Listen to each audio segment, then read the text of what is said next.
হয় ৰাইজৰ আশীৰ্বাদ লৈ পেলাই আহিছোঁ আৰু ৰাইজে ছাপোৰ্ট কৰিবলৈ আহিছোঁ সেই হিচাপে আগবাঢ়ি আহিছোঁ আৰু মোৰ একেজন ডাঙৰ ডাঙৰ পাৰ্টিক তেওঁলোকৰ ৰেলি দিছে আমাৰ মানুহ বাহিৰতে ৰখাই দিছে সোমাবলৈ দিয়া নাই পুলিচে কিন্তু এওঁলোকৰ মানুহবিলাক সোমাব দিছে এই হিচাপে আহিছোঁ আমি আমাৰ আজি ডেটত দলটো ভোট কৰোঁ বুলি ভোট ভাবিছে তেতিয়া আমি দলটো কৰিব লাগিব সেইটো আগবাঢ়ি ৰাইজে আগবাঢ়িব আপোনাৰ মূল প্ৰতিদ্বন্দ্বী বুলি ক'লে মূল প্ৰতিদ্বন্দ্বী বুলি ক'লে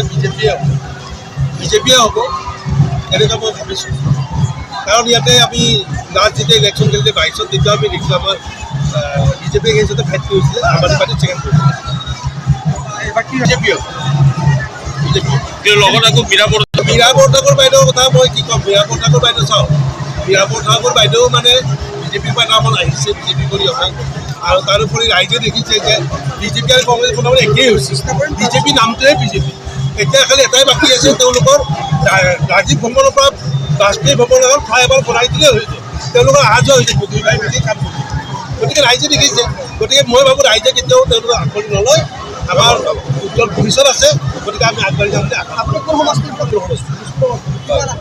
মইতো পূৰা পজিটিভ আছোঁ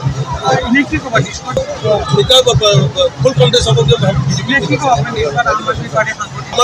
এতিয়া আমাৰ এছেম্বলি কমিটি আছে আমাৰ ৱাৰ্ড কমিটি আছে এতিয়া 13টা ৱাৰ্ড আছে 13টা ৱাৰ্ড কমিটি আমাৰ তেতিয়া আগৰ পৰাই আছে আৰু বুথ কমিটি কিছু আছে তাৰপিছত আমাৰ যেতিয়া দিল্লী তলত এটা ইলেকশ্যনখনত আমাৰ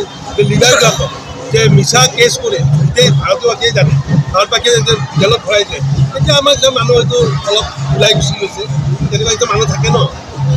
ইফাল সিফাল কৰা ডাঙৰ নেতাবিলাকে ইফাল সিফাল কৰে বাকী তলৰ কৰ্মকৰ্তাখিনিক আৰু কি কৰে